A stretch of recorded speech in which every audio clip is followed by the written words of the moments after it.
નમસ્કાર મિત્રો, આજના વિડિયો લેસનમાં આપણે રાગ વૃંદાવની સારંગ એની પ્રારંભિક માહિતી તેમજ આરોહ અવરોહ અને પકડ શીખીશું।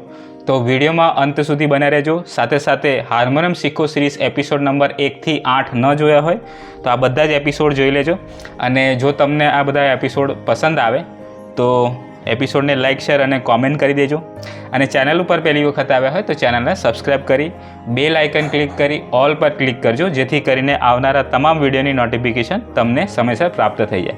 તો મિત્રો, વૃંદાવની સારંગ એનો થાટ છે કાફી, એની જાતિ છે ઓળવ ઓળવ, વર્જ્ય સ્વર છે ગંધાર અને ધૈવત, એટલે કે ગંધાર અને ધૈવત, એટલે ગ અને ધ આ બંને સ્વર આ રાગની અંદર પ્રયોજાયેલા નથી, એટલે કે આ બંને સ્વરનો ઉપયોગ આ રાગની અંદર નથી કરવામાં આવ્યો।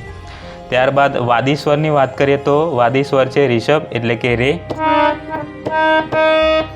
સંવાદી સ્વર છે પંચમ, એટલે કે પ। ગાયન સમય છે દિવસનો ત્રીજો પ્રહર, એટલે કે મધ્યાહ્ન, અને રાગની પ્રકૃતિ છે ગંભીર। અવરોહની અંદર નિષાદ એટલે કે કોમલનીનો પ્રયોગ થયેલો છે, બરાબર। હવે વૃંદાવની સારંગ એનો આરોહ અવરોહ અને પકડ જોઈએ।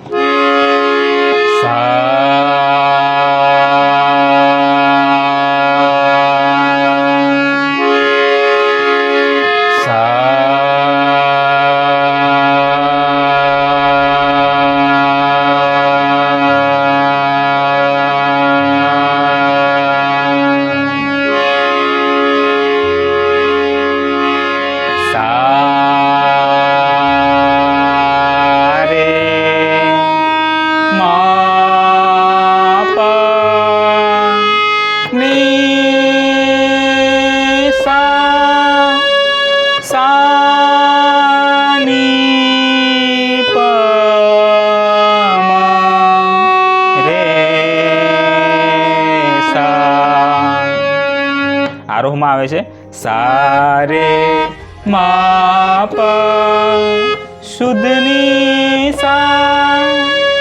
આરોહમાં શુદ્ધની આવશે અને અવરોહમાં કોમલની આવશે, બરાબર। આ ધ્યાન રાખવાનું છે।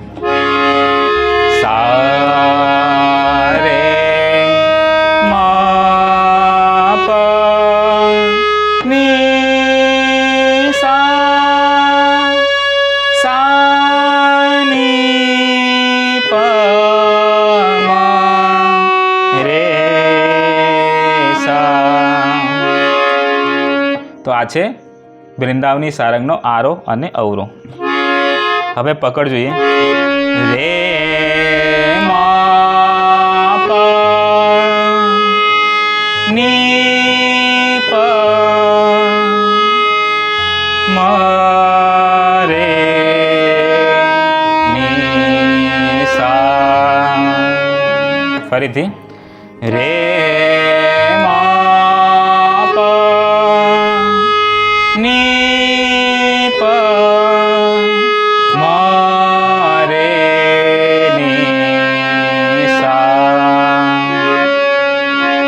હવે આરોહ અવરોહ અને પકડને આપણે આકારમાં પ્રેક્ટિસ કરીએ।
રે મા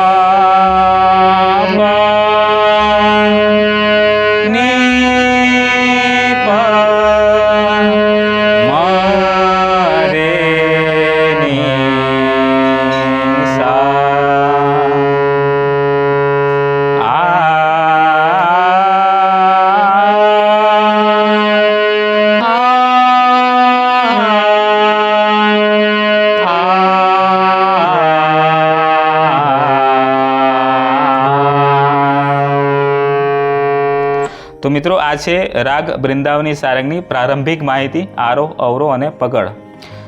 વિડીયો ગમે તો વિડીયોને લાઇક શેર અને કોમેન્ટ કરી દેજો. સાથે સાથે ચેનલ ઉપર પહેલી વખત આવ્યા હોય તો ચેનલને સબસ્ક્રાઈબ કરી બેલ આઇકન ક્લિક કરી ઓલ પર ક્લિક કરજો, જેથી કરીને આવનારા તમામ વિડીયોની નોટિફિકેશન તમને સમયસર પ્રાપ્ત થઈ જાય.